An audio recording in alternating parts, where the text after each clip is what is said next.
Welcome to the Milt Talk Legacy Builders podcast, a place where Milts can connect to one another to inspire, motivate, and collaborate to continue to build a strong and well-connected alumni association.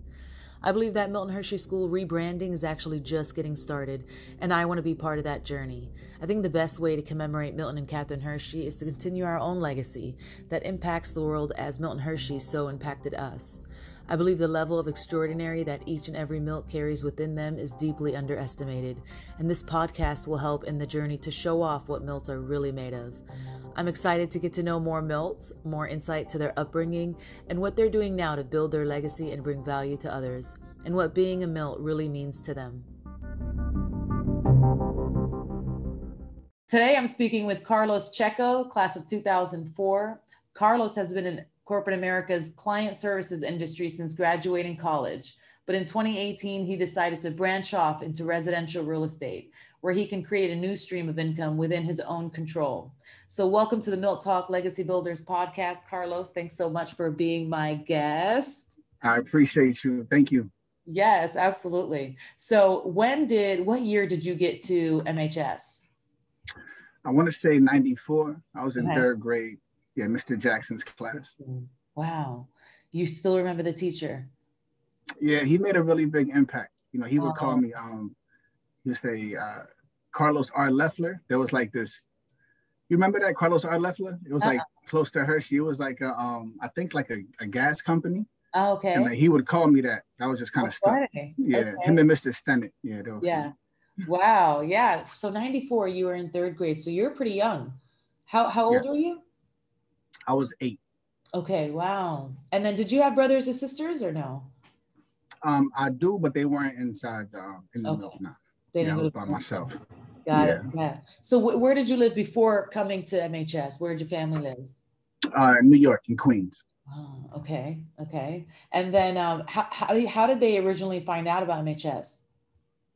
So my older cousin, he was going to Milton Hershey. I think he was in like 8th and 9th grade. Okay. And then my mother, she was trying to get me into the school. And then from what they tell me is after she had passed, that was like her goal or her dream was to put me into the school. Okay. So they were able to do that for me. Wow, I'm so sorry. So your mom passed when you were young then? Yeah, I was pretty young. Yeah. Wow. And then were you with your dad or who did you stay with? With my father, yeah. Wow, I'm sorry to hear that. Yeah. And then I appreciate it. Yeah, definitely. So in Milton Hershey, did you do any sports? I did. When I first got into Hershey, I played soccer at first. My house parents, Mr. Cowan, he had put me on to soccer, which was cool. Then in high school, I played football and basketball. Okay, yeah. I want to get Zamina into soccer. I want to get her into like something running. She loves running.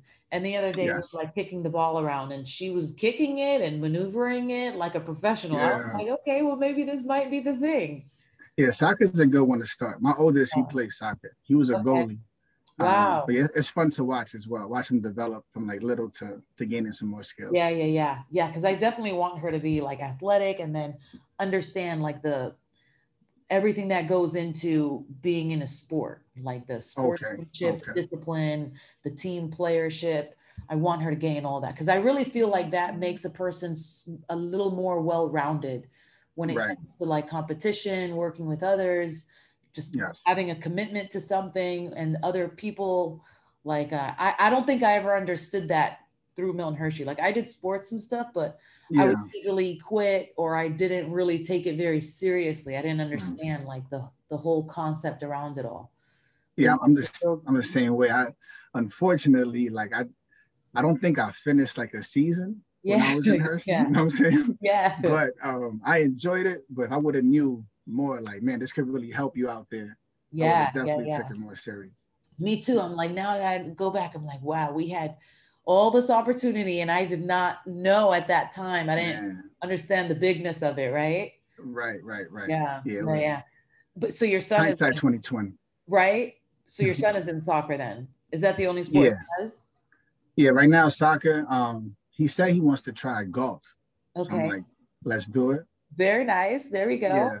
Yeah. So then my youngest, he wants to do everything. So we'll see. Oh, that's good. Yeah. Yeah. How old is your youngest? 5. 5. That's right. Wow. Okay. Right. So how long have you been married? So it's going to be 12 years on Sunday, actually. Look at you. Congratulations. That is I awesome. appreciate it. Yeah. Thank you. How'd you Thank you. guys meet? Man, so I met her in Atlanta. She was going to Georgia State. And actually, Devon, he was going to Georgia State as well. And so he invited me to come down for a weekend. Yeah. I just met her down there and we just clicked as soon as we met. Oh, that's so awesome. So you met in college, during college. Right. Yeah. So I wasn't in college. You know what I'm saying? Now I had, once I graduated, I was in, I went to Penn State Wilkes-Barre for like a very brief period. Yeah. You know I mean, and then it didn't really work out for me. Yeah. So I didn't finish school. Yeah. But it all worked out though. Yeah, that's right. I know. Honestly, I tell people that all the time. Like I had a lot of degrees, so I feel like I can say that I think college is stupid. Like, especially now, like even in our generation, I feel like a lot of it was like programmed, conditioned into our head, like go to college, get a job, go to college. You're not going to get a job if you don't go to college.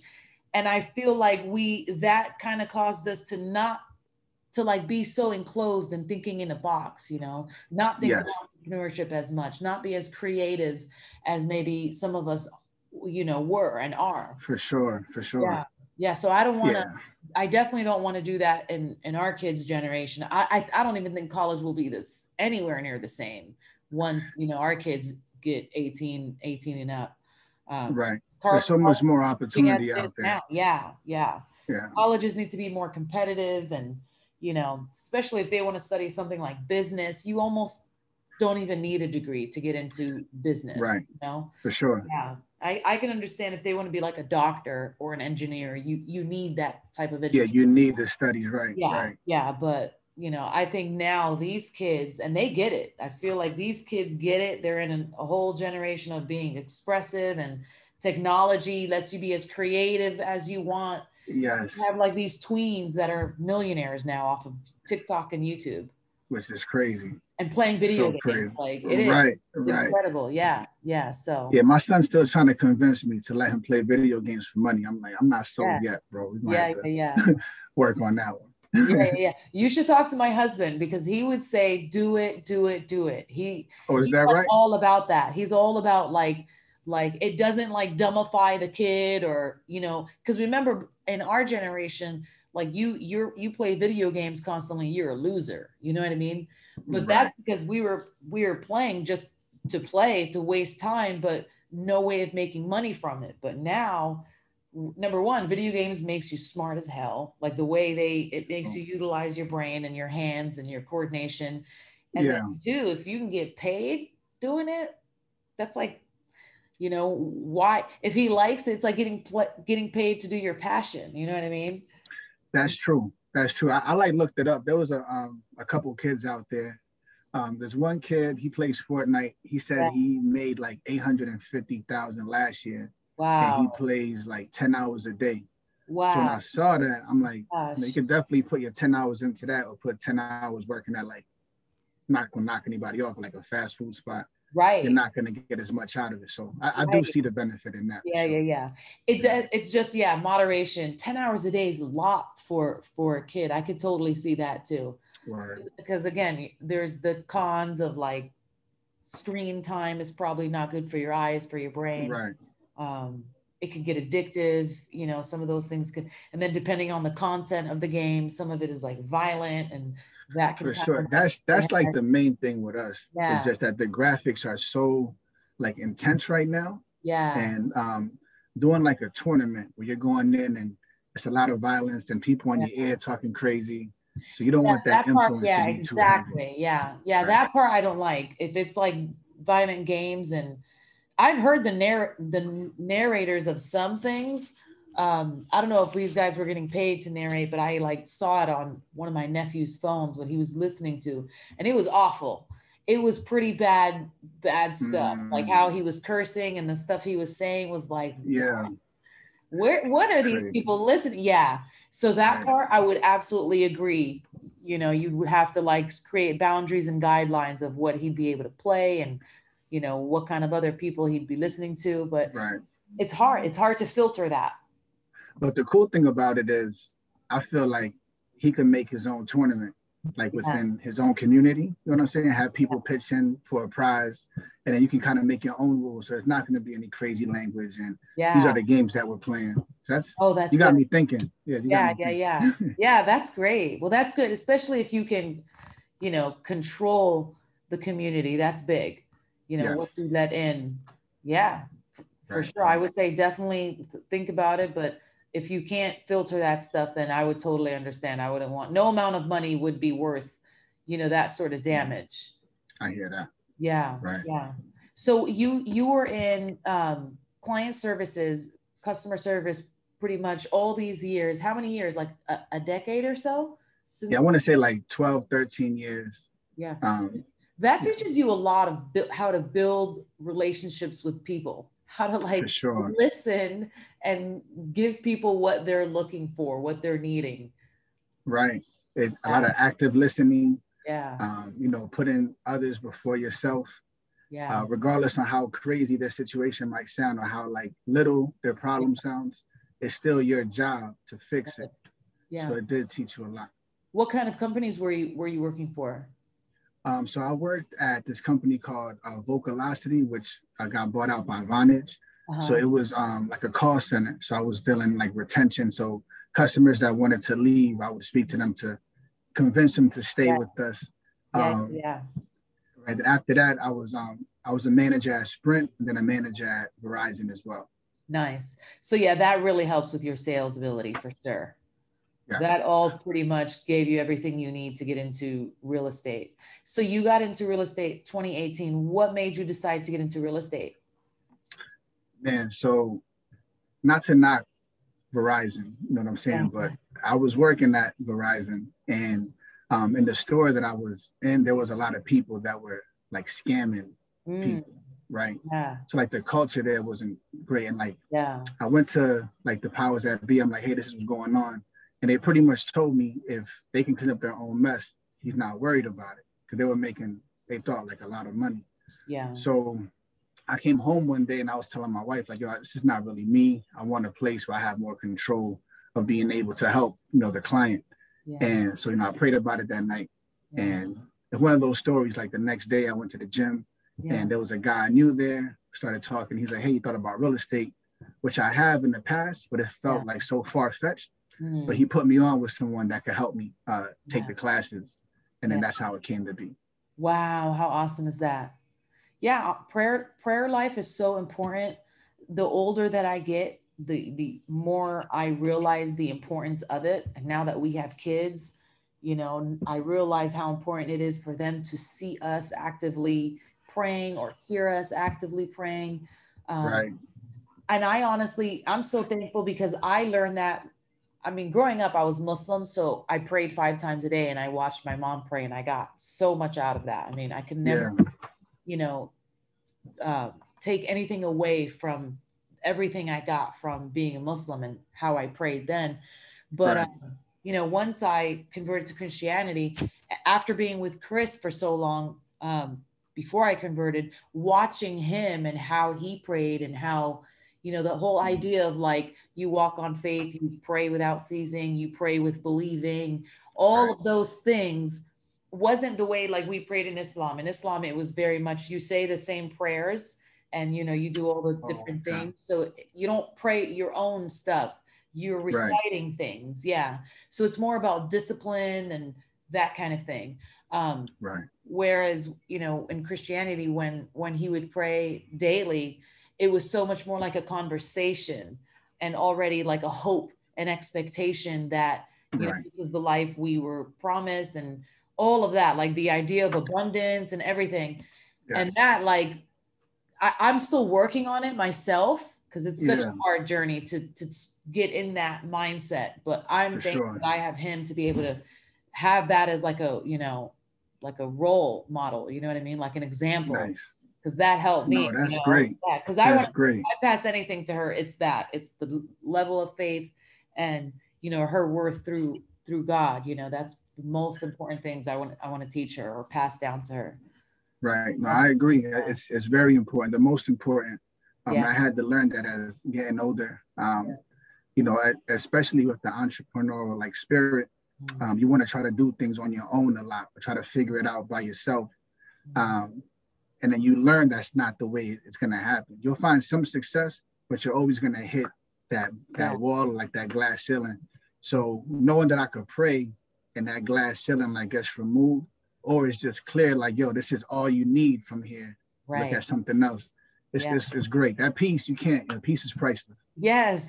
That's so good. Yeah. Such a good word. Cause that's exactly what it is. It's peace. And I always tell Chris that. I'm always like, I kind of envy like the level he's at, because it gives him such peace, you know, and I'm constantly looking for that peace, but I know everyone's journey is different, but word, that's that word I'm constantly thinking about and hoping for. Yeah. That's what we all want, is just that peace of mind and hope for a better future. Yeah. Yes. So true. Good for you. You and your wife, you guys practice your faith together with the kids. You guys go to church, or?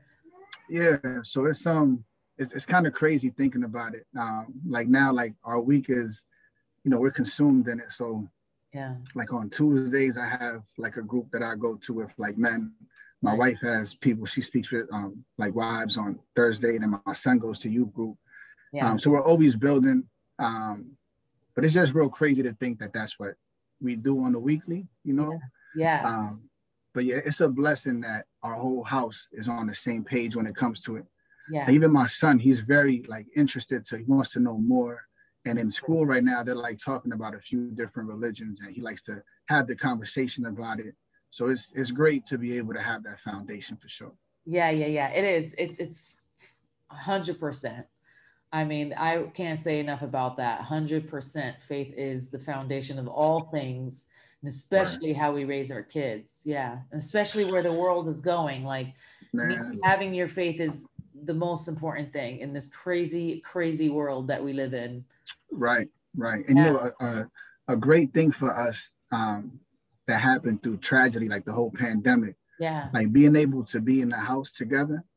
Like when it first happened, I told them, like, listen, there's going to be a lot of families that grow apart from each other. There's going to be a lot of battles. But we have to be like the example. We got to be the light when we walk outside. Yeah. So we made it a point that we all got along. We all talked, have family time. It's easy to get like on each other's nerves because you're like on top of each other all the time, right? Yeah. But we like made it a priority to be able to chill around each other so we don't go outside with that animosity or craziness. You know what I mean? Yes, absolutely. The home environment is crucial, especially during this time. Yeah, it's a blessing. We get to be around each other constantly. It's such a blessing, especially for the kids. I know it's hard for especially the teenagers right now. They want to be out and about, but it's such a blessing to have this time together.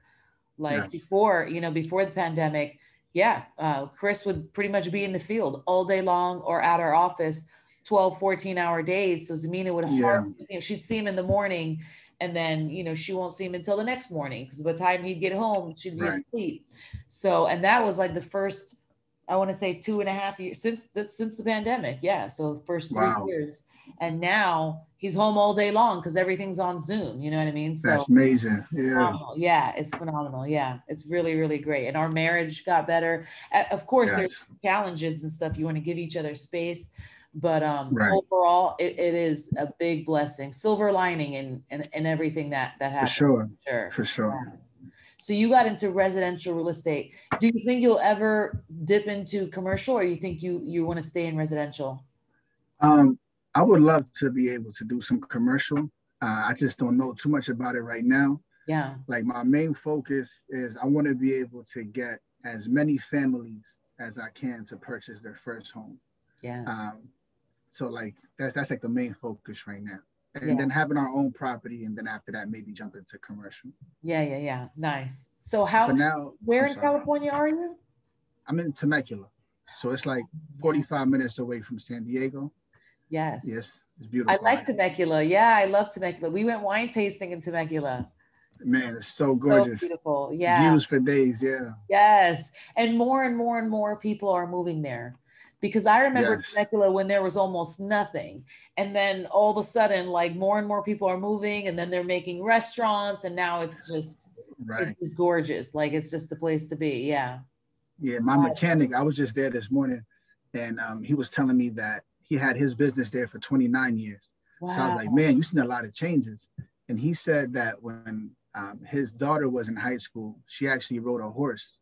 Wow. Like parked her horse. God. I'm like, how long ago? He's like, not too long ago. I'm like, that's crazy. Yeah, because I remember like, and it happened so fast. Like the growth of it happened quick. Because when we went wine tasting, it was still not a lot of restaurants to go to. Like, you know, you kind of stayed at your hotel, but then like 2-3 years later, there was like a whole like little town, like the town square, you know, and they have tons of restaurants now. Yeah. So it's growing. It's growing quick, which means property values going up. Things are getting more and more expensive. Yeah. And I see the homes. I see the homes that you're putting out there. They're beautiful. Yeah. Every time I walk into these houses, I'm like, this is crazy. Yeah. I still feel like I'm not supposed to be there. I'm like looking around like, wow. But yeah, you see like a lot of gorgeous backyards, like real high ceilings, great like chandeliers, and the decorations are kind of crazy. Yes, it's nice. So how do you get to the point of showing a home? Like, do you get your own leads of the homes that you're going to be the real estate agent on, or does the agency that you work under, do they give you the ones that they want you to go to, or how's that work? So it's like half and half. So if I have a buyer, like someone that wants to buy a home, first we'll go ahead and just discuss like what their goals are, what their timeline is, and then we'll kind of discuss financials, like the surface level. And then before we actually look at any homes, we want to get you pre-approved. So I'll get you in touch with a lender. And then once that happens, we'll go out and search for homes, and I can show them to you. Okay. On the flip side, if you wanted to sell your home, I would just come to your house, you give me a tour of the home. I can just talk about what myself and Corcoran Global Living could do for you guys, as far as with marketing and things like that. And then if you guys love it, we'll go ahead and take it from there. Yeah, very nice. Yes. So what do you do? Like, what is your day-to-day like? Perfect. So I wake up pretty early, like around 5. Okay. I try to go right into my word, pray, and get that, that peace we're talking about, right? Good for you. Yeah. It's challenging. But it's really just a priority. So it starts off with being grateful, to keep it 100, like just waking up and really realizing that you waking up is a whole gift. You know what I'm saying? Like it's we take it for granted because it's easy, but like I thought about it one morning, like I looked over to my wife. I'm like, man, if I really didn't wake up, what type of tragedy? That would be crazy for everybody in the house, right? Oh my God. So just being grateful that I get that gift in the morning, I feel like giving him the first part of my day, it's not a big deal, you know? Yeah, good way to look at it. Yeah. Word, thank you. So we start with that, and then I'll go to the gym for a little bit, come back, cook some breakfast for the fam, and then right around like 9:30ish, we'll dig right into reaching out to clients and making phone calls and things like that. Yeah, good for you. And then from there, if you have like anything scheduled, viewings or something like that, you go and get those done. For sure. We have viewings, then we have like Zoom meetings. I know you guys know it's Zoom all day, every day. Yeah. So at least like 2 to 3 times a week, I'm in the Zoom meeting. Oh, that's good. Yeah. Right. It's so much more convenient. Yeah. It is. And I feel like you can just, the more you do it, the more comfortable you get. And it kind of makes it easier to speak to people outside, because I feel like before the pandemic, everything was like on a text message. Right. So like when you saw somebody in person, it was kind of strange, or even on the phone, it was kind of weird. Yeah. So now it's like I could look at your face and I can hear what you're saying. So it's like I go outside, see somebody else's face, I could talk to them without feeling like I'm saying something wrong. Yeah, exactly. It being so awkward. Yes. Right. But yeah, so we'll book appointments. Usually I have a few buyer appointments, show some homes, and then the goal is to try to get at least 1 or 2 listing appointments for the week, and go out there and get that done. Nice. And right now is a big time seller's market. Like it's pretty tough to even keep inventory. It's people ridiculous. Are getting paid top dollar when they're selling their house at this point. Yeah. Yeah, I always like tell people, like, if you're trying to buy a house, I mean, you probably don't want to buy it in a seller's market, because you're going to be sitting here arguing with three other people wanting the same house, like wait until it's a down market, and then you'll get, a better price for your house. That's what I tried to do when we bought my brothers and I bought houses together, and that's what we tried to do. We tried to buy them. Nice. I remember our first couple houses was actually in like 07, 08. So we bought them with nice. But we got great big huge houses for like super cheap. There you go. There you go. So, that's but awesome. I know not everybody can do that, and a lot of times in a seller's market, like the interest or the loans are a little bit better, right? Yeah. So the seller's market is very interesting. So like right now, it's a seller's market, but there still hasn't been like this type of market before. So a good example is, so like right now, if there was never like another home that was listed today, right? We would only have enough inventory nationwide for about 45 days. Wow. Which is crazy. Like this time last year, it was more like 11 and a half months to a year. Oh my goodness. And then there's also more real estate agents than there are homes available. Yes. So that's something else that's crazy. So it's tight for a lot of buyers. It can be frustrating because in this market, when you have the prices going up, a lot of investors, investing groups that are coming in and just saying, I'll pay you cash. And there's been houses that I went to go show that had about like 20 to 21 offers on it, which is crazy. That so is it's like that. Yeah, you got to be strong. Yeah, absolutely. My goodness. It's a very strategic, thing to buy a house. A lot of times, that's another thing I think that we've been programmed and conditioned to like think and believe. Like success is when we are able to buy a house, and I think that's so untrue. Like coming from someone who's had homes that I bought, I would much rather rent, to be honest. Like, you don't realize how much goes into buying the home, maintaining the home, the property taxes, the landscape, the deterioration of the house, because homes deteriorate. I mean, they shift, they move. There's so much upkeep, things break down, pipes leak.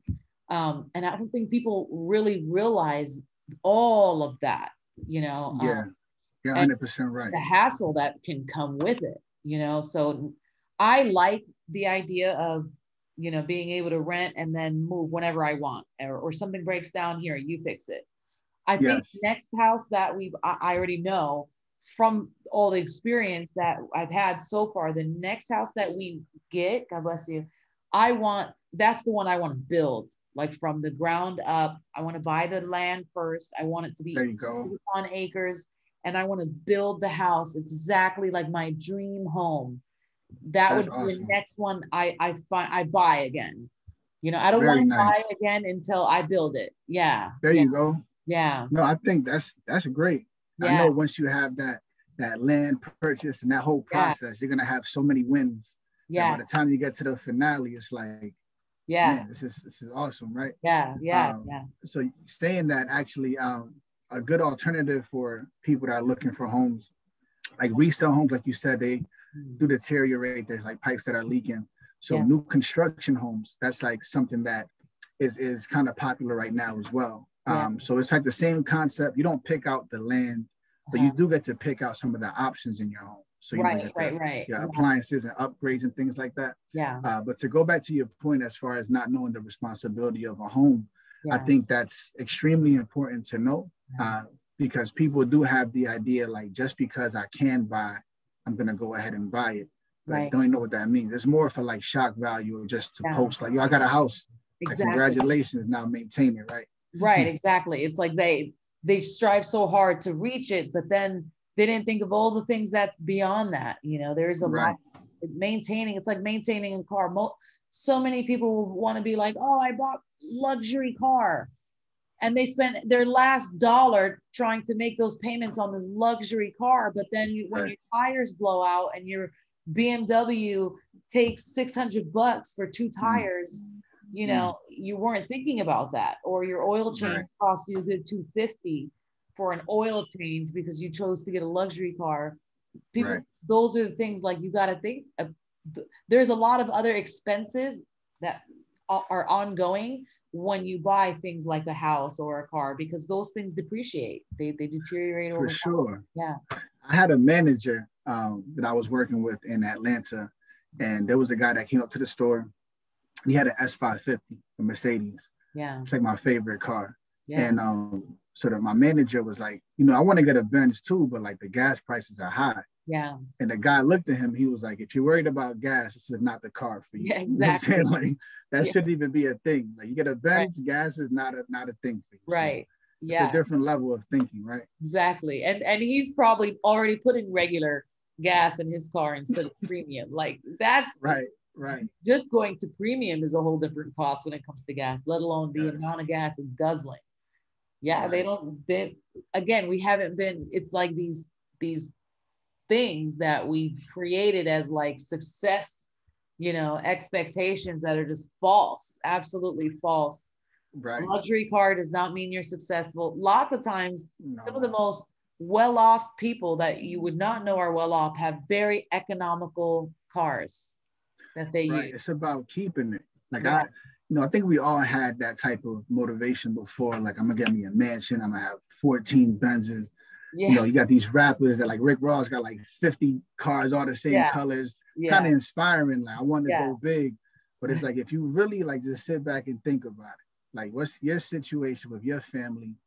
Like that doesn't need to happen. If you really want this generational wealth to work. Right. I mean, don't get me wrong. There's some people that can make it work for them. Right. But as far as like for myself, a little bit more like a reality check is we'll start with a Toyota Camry, keep it real, is like a great car. Yeah. You know what I'm saying? That's a great car. I have a Toyota Camry. Yo, me too. I got a Camry. Yes. Yeah. J. Cole just did a freestyle and he said a Camry or Ferrari. I look good in them both. Yeah, and I think that's what it is. Yeah, it's a healthy mindset. Yep. Yes. And I've had a BMW before, and I will, like, even if I make it rich, maybe I'll get a BMW, or what I would like is a Range Rover, because I like the drive of it, and it's big and it's useful.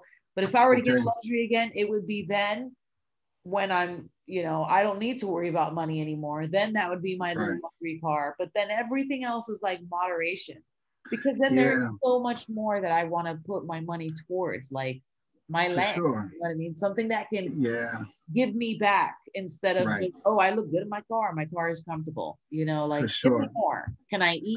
I realized that the like these luxury cars and mansions are more like the experience. Like what I would rather do is for a weekend, we'll get an Airbnb. That's crazy. We could rent out a nice crazy car, and then we're good for the weekend. We feel like, you know what I'm saying, quadrillionaires, and we go back to regular life. You don't have to worry about the constant maintenance fees of all of that. Yeah. For sure. Yeah. I want my money to like feed me. I want to eat my money, where I can grow my own stuff. I can give it to other people, other communities, something other than just driving it on the road.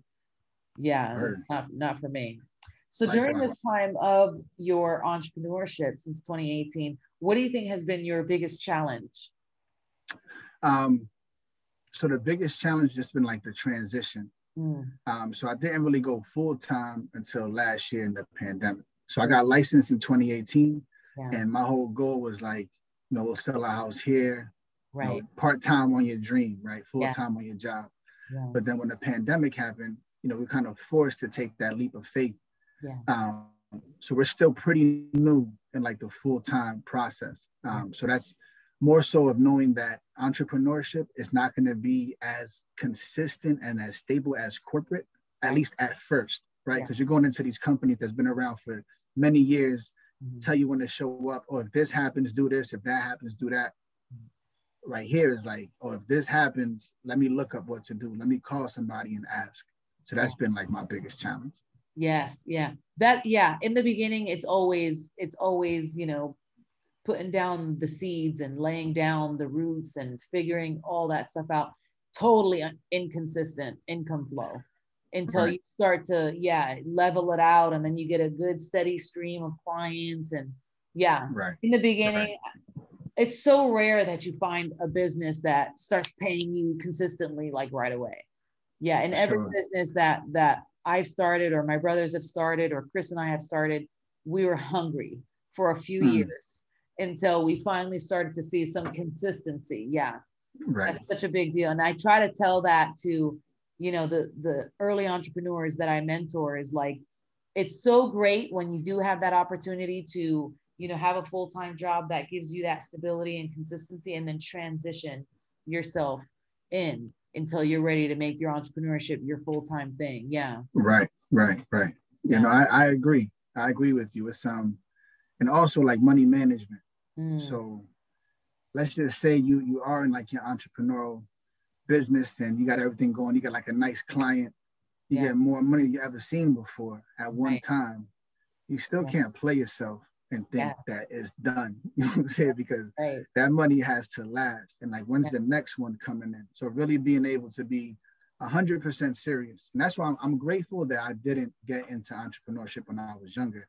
Yeah. Because I feel like my mindset at that time, it would have been bad. I probably would have made the money, but it would have went way faster than how I got it. You know, that's such a good point. That is such a good point. And I think we all come into entrepreneurship when we're meant to, growth wise, because it's very true. Like, and entrepreneurship will mentally grow you faster than, if I feel like, any other type of job or anything else you do to obtain monetary value.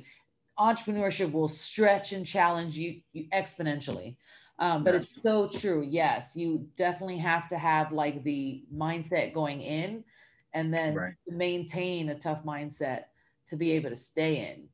And money management is 100% crucial. I mean, that's my field. We do financial planning. So I see it every single day. I mentor people on it every single day. The value of understanding your money, how it works, how to save it, how to utilize it. It's so crucial. Again, that's another one of those foundational things. Money is always going to be around. We're always going to have to deal with it. We're always going to have to work for it. So teaching people better mindsets around money is number one. So crucial. For sure. Yes. Yeah. And I agree with you. Yeah, for sure. So what 2 pieces of advice do you think you would give someone who's starting their entrepreneurial journey? I would tell them to pray. You know what I'm saying? Like, pray, bro, and get some peace. You know what I'm saying? Just, you know, because it's crazy. So it's a lot of chaos going on when you want to be an entrepreneur. You want to go off on your own. And you might see someone else's journey and feel like you could do the same thing, but it's not for everybody. So just pray, and then have the courage. Yes, that's really good. Yeah. And a lot of times prayer helps when we're ready to quit and we no longer have the belief or the courage, or we're like, this maybe isn't for me, or this is too tough. Going back to be able to pray about it helps to rejuvenate and rebuild, you know, kind of like lick your wounds and then come back to it. For sure. You know, it's crazy though. It's like, I realized like you got to pray first. You know what I mean? Because it's like, of course, like when you skin your knee, you want to get a Band-Aid. I'm saying something hurts, you want to ask somebody, or you're going through a tough time, you want to pray about it because you feel that's what he's there for. But it's like, it's almost like preparing yourself for battle. It's like, I'm about to walk outside. Like, give me like the words I need. Let me be a light. Let me go ahead and help somebody out today. And then you go out there feeling more comfortable. And that courage part, because you're going to be out there doing things you've never done before. And it's things you've never seen before. Maybe you're like on the outside looking, then you saw someone else talk about their experience. But like when you're doing it yourself, you got to like get that. You got to like stand up within yourself to be able to go grab it. Absolutely. Yeah, that's so true. A lot of times, you know, we'll catch ourselves praying when things are bad. But we got to pray during the good, during the bad, during the regular. Like, like you said, it's got to be like a habit. You know, I love what you said earlier, and I'm totally going to start to use that as one of my mindsets. Because it's for years now, Chris has been wanting me to do like morning devotions with him, you know, and some days I'm like, okay, yes, I'm ready, let's do it. And then other days, like my morning gets caught up doing other things, and you know, I don't. And he's not one to be like, let's do it. This, you know, being forceful with it. So he'll let it go months, and then I won't come back to it. But now, after 12 something years, I'm like learning. because for the past like 2 weeks now, we've been doing it every single morning. So I'm going to Man, start. congratulations like, on that. Yeah, thank you. Yeah, because it's true. Like all the blessings that we get waking up first and foremost, we could at least give the first 20, 30 minutes to God. Yeah. Right. That's so good there. Yeah. So this is a big question for you because you're still fresh out of corporate America and yes. Full-time into entrepreneurship. What do you think the difference was as far as like how it affected your family life being in corporate America and now being an entrepreneur? So it's been a blessing that my family's so supportive. They give me the time to grow. It's a whole new process. So even though like I'm at the house working, they know like I'm working, so they can't come back here, right? Yeah. But it's just really just working together to make sure that we all know it's a common goal. Yeah. So that's been like the biggest kind of like transition. Yeah, I would say that. That's good. And it's funny because I feel like in corporate America, when like each spouse has a different job, there's so much separation. Like, so, like they're there, you're probably at work more than you are at home because we're at work, 8 to 9 to 10 hours a day. And then, you go home, but the majority of your day is already gone, For sure. Have those so separate. It's almost like you're living separate lives. Right. Yeah. Like in corporate, there were times where I couldn't get my son's birthday off. But like if it's Valentine's Day, if I didn't ask to get off first, I couldn't get that day off. Right. So now I remember last year in August, my son's birthday, I didn't have to ask anybody to take off. And that was something I was like very happy for, right? Yeah. But I know that working corporate, sometimes like when someone's not around for a little bit, when they come back to the house, it's like it's like that new spark, right? Yeah. So that I do kind of miss that because I would come home and my kids treat me like I went like off to war or something and came back, right? So like that's like the big difference. Yeah, that's so cute. That's so true though, because they miss you all that time. Yeah. Right. It's true. Sometimes now we have to get a little bit more creative on how we kind of create a little bit more space. Yes. Right. That's funny. Yeah, that's a good point too, because we all need a little bit of space still. For sure. Yes. Yeah. How do you think your upbringing at MHS impacted you now as a family man? So I would say it's empathy. Like being able to be in a house with so many kids that have so much like crazy stories or like unfortunate situations. Yeah. Like even though I'm going through something myself, being able to see like, man, you went through that as well. I can't really feel that bad for myself because you're going through it too.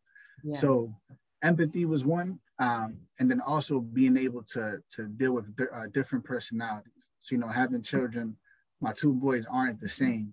And like, being in Hershey, you might have 12 different people that act different, excuse me. And so being able to separate that here and treat them still like they're special, but different has been a great help. Yeah. Yeah, that's a good point. Yeah, because it's true. And it's funny because we only have one daughter, but I always imagine that or think about that. Like, what if we had a second one? How different they will be. Yeah, because they're their own person. It's nice to be able to see them differently and be able to treat them, based on the way they are, how they receive it. Yeah. Right. Yes. Yeah, that's good. That's a good correlation because we did, you are placed in a home full of everybody different than you. So you got to learn how to deal with building those relationships with people that are so different and understand what makes them so different. We were blessed in that way, for sure. Also being creative with like consequences or disciplines. You know what I'm saying? Like I've had a lot of experience being on like 10 and 10, 3 and 3, 5 and 5s. And, for everything from having to go to like the barn and shovel up cow stuff and using clean out the baseboards. So like my son, I tell him all the time, like, listen, bro, I can find something for you to do. So let's go ahead and act accordingly. Don't say you're bored. Yeah, exactly. Right. That's what I tell her.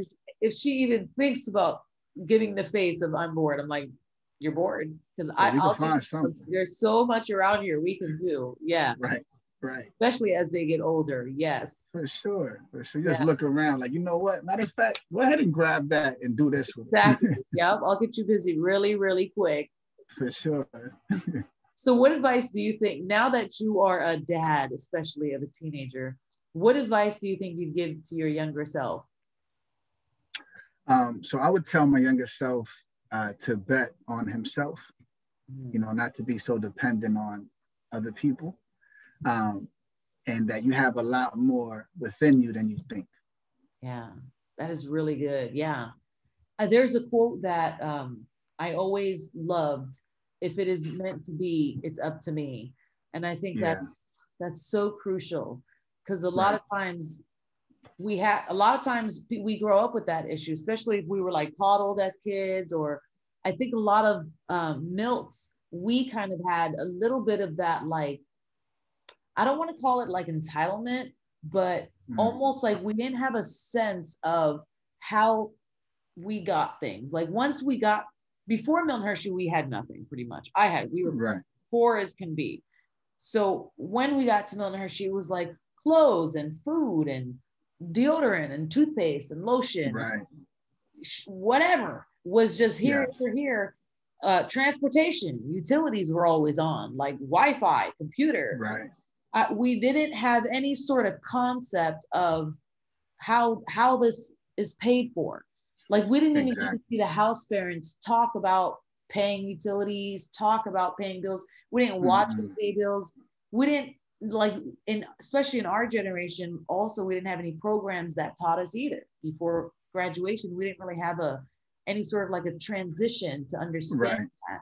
So I think when we graduated, at least for me, once I saw like reality, I was like, sheesh, like all this stuff is expensive, and like we don't get free anything anymore. And it was like a sense of like dependency on something. So now it was like, damn, I got to go out and get all this and pay these bills, and you got to pay a phone. And I really had to learn, like, wow, if I'm going to eat, like, I got to go work. I got to make it happen. Like, if I'm going to want to live in an apartment, I got to go make sure I pay these bills that are going to be coming in. So that's a good thing to start them young. Like, you got to depend on yourself. And the older you get, the less you can depend on anyone or anything. For sure. I was watching this interview, and it was Dame Dash, right? And he was saying how he has pets, and his pets, he feeds them, they give him comfort, and he loves it. Yeah. But he was thinking about, like, what would happen if they had to go outside and get their own food? Right.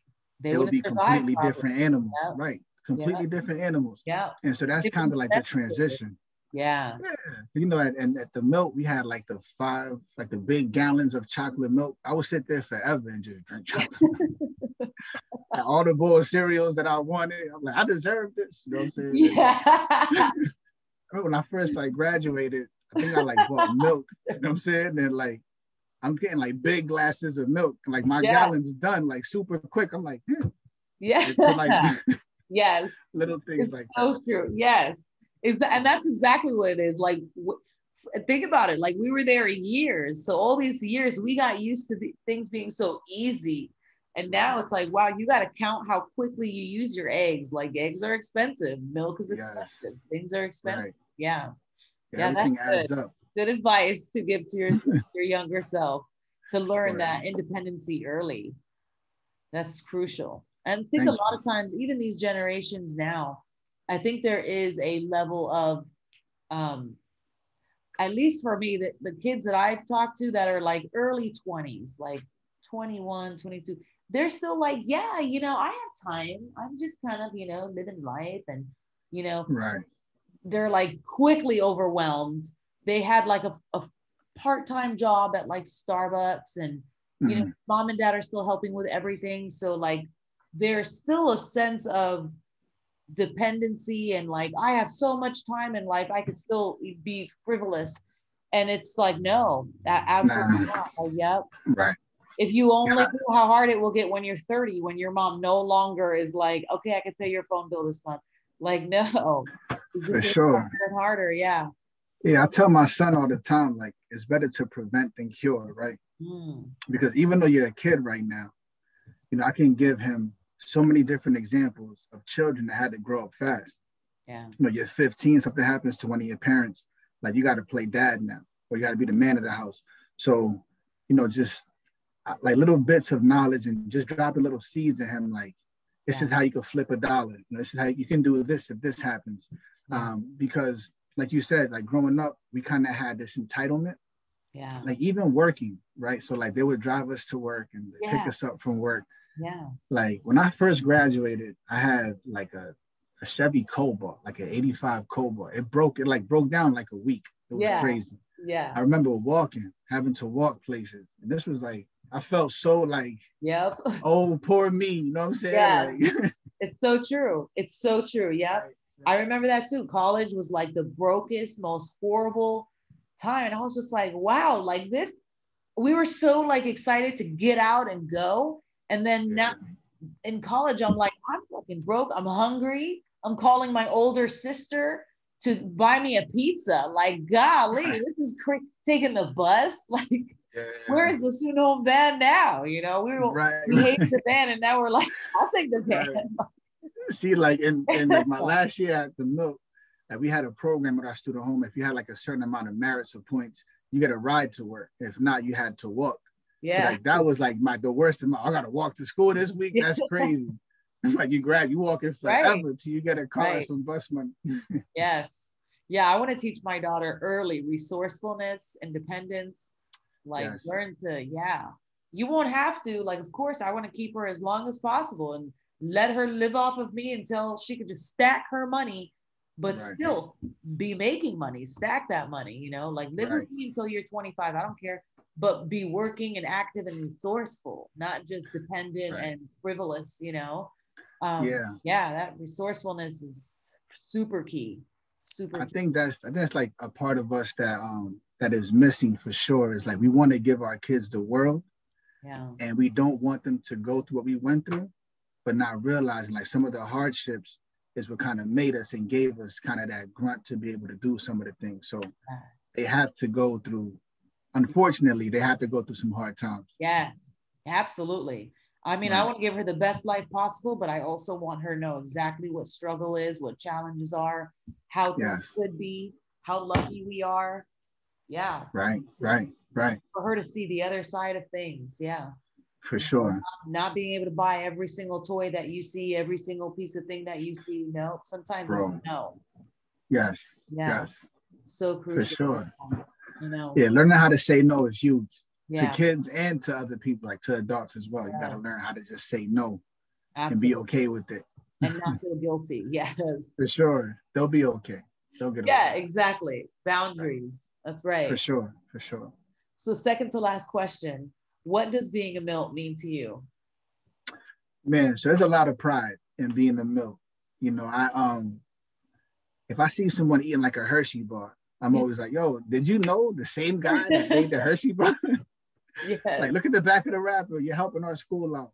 There's a lot of pride in it, you know, and even though I graduated in 2004 and throughout the time I lost touch with a lot of people, it's just crazy how when you hear about a Milt or you see a Milt, like you can't really express like what you kind of feel inside. It's like you're happy if it's a happy moment. You're like extremely sad if it's a sad moment.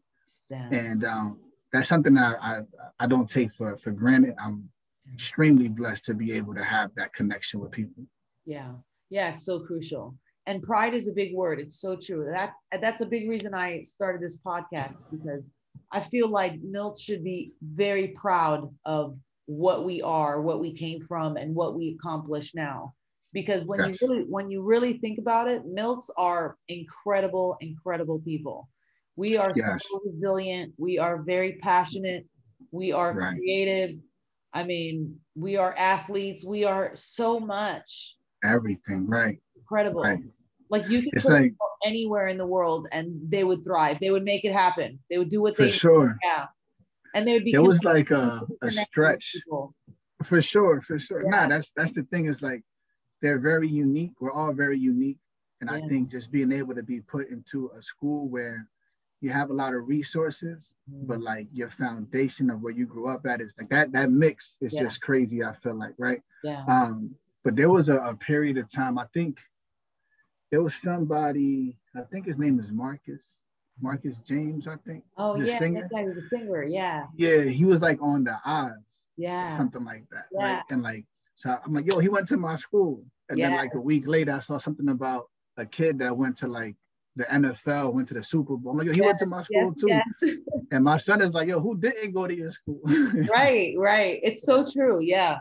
Milts are incredible. So I mean, I've seen Milts who we had another Milt, I think, who's working at the White House. Kay, I actually have an interview coming up with her.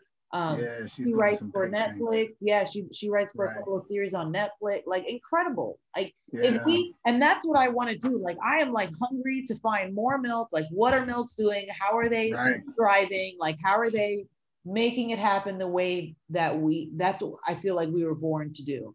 Like now, this is a very special thing you have going on. Yeah. Like it's when I first saw you market it, I was like, man, I'll be crazy. I get to get interviewed on there.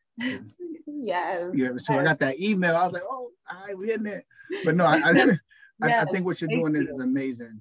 No problem at all. And I mean that like sincerely, because I think it takes a lot to be able to come out and reach out to people and just kind of get their stories.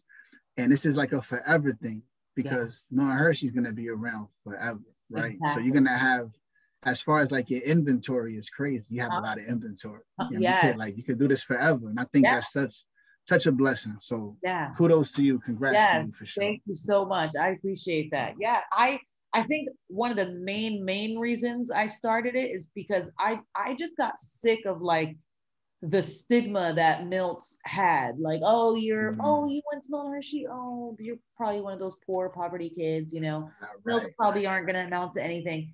And I just can't stand it. And I'm like, you know, the more that I see what Milts are doing, the more I'm like, no, we need to rebrand. Like, and I see it, even Milton Hershey itself, like the president, I see the changes he's making and how they're like rebranding the whole school. Like they also don't want the stigma. Like they also want to rebrand it as like, no, these people are of a high caliber, like to be a Milt and then to graduate from Milton Hershey, high caliber. So that's what I want to like rebrand Milts as like, people don't even think of, poverty kids when they think of Milton Hershey. Instead, they're like, oh, isn't that prestigious school with all those great kids? Right. Like I want that to be the initial thought, you know? That's so great. I think as you were speaking about, I thought about it. And I guess like as we were going into Milton Hershey School, the way it was marketed was like, oh, it's a disenfranchised kids. I always hated that word. Yeah. I'm just like, what does that even mean? Like, what? Right. So I think like, but they needed that to like fulfill a need to get them in. So like you're a part of this big shift where it's like, this is definitely the school that helped out all these kids, but look at what these kids are doing to help out the world, right? Exactly, yeah. I feel like the world could learn a lot from Milts. Exactly. Sure. Yeah, it's so true. Like we really are extraordinary people. So, and honestly, just like colleges have fraternities and sororities and they network and they help each other and they build and they grow all over the world. It's so important to be in this sorority if you want to succeed, you know. MHS Alumni Association can be the very same thing, if not stronger than any sorority out there. Yeah.